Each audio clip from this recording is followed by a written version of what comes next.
राज्याच्या राजकारणात सध्या विधानसभा निवडणुकांची रणधुमाळी सुरू आहे। पण याच दरम्यान आता राज्यसभेच्या एका जागेवरून असा ट्विस्ट समोर आला आहे की ज्यामुळे राजकीय वर्तुळात चर्चांना अक्षरशः उधाण आलंय।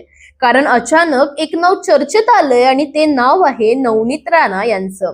सुनेत्रा पवार यांनी उपमुख्यमंत्री पद स्वीकारल्यानंतर राज्यसभेच्या खासदारकीचा राजीनामा दिला आणि त्यामुळे एक जागा रिक्त झाली। या रिक्त जागेसाठी 18 जून रोजी पोटनिवडणूक होणार आहे।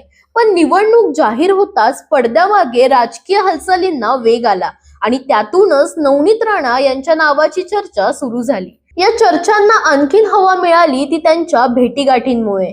नवनीत राणा आणि आमदार रवी राणा यांनी मुख्यमंत्री देवेंद्र फडणवीस यांची भेट घेतली।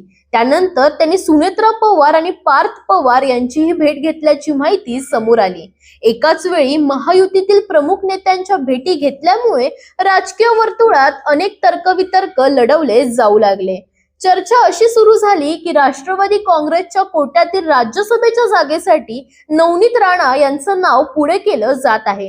काही ठिकाणी तर त्यांना उमेदवारी जवळपास निश्चित झाल्याच्या बातम्याही समोर येऊ लागल्या।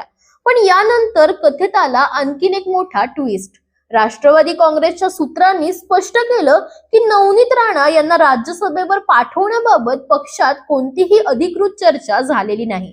पक्षाच्या कोअर कमिटीची बैठक होणार असून त्यानंतर अंतिम निर्णय घेतला जाईल। म्हणजेच गेल्या 2 दिवसांपासून सुरू असलेल्या चर्चांवर राष्ट्रवादीने सध्या तरी ब्रेक लावला आहे। दुसरीकडे या जागेसाठी अनेक दिग्गज नेते इच्छुक असल्याची माहिती समोर येते। छगन भुजबळ यांच्या नावाची चर्चा आधीपासून सुरू होती। त्याचबरोबर सुबोध मोहिते पाटील, अविनाश आदिक आणि प्रमोद हिंदूराव यांचीही नावं चर्चेत आहेत। त्यामुळे राष्ट्रवादीच्या कोट्यातील ही जागा पक्षाबाहेरील व्यक्तीला दिली जाईल की पक्षातीलच एखाद्या नेत्याला संधी मिळेल, हा आता मोठा प्रश्न आहे। विशेष म्हणजे नवनीत राणा यांच्या नावाला पक्षातील काही नेत्यांचा विरोध असल्याची ही चर्चा आहे। अमरावतीच्या स्थानिक राजकारणाचा मुद्दा आणि काही जुन्या राजकीय समीकरणांमुळे त्यांच्या उमेदवारीबाबत एकमत नसल्याचं बोललं जातंय।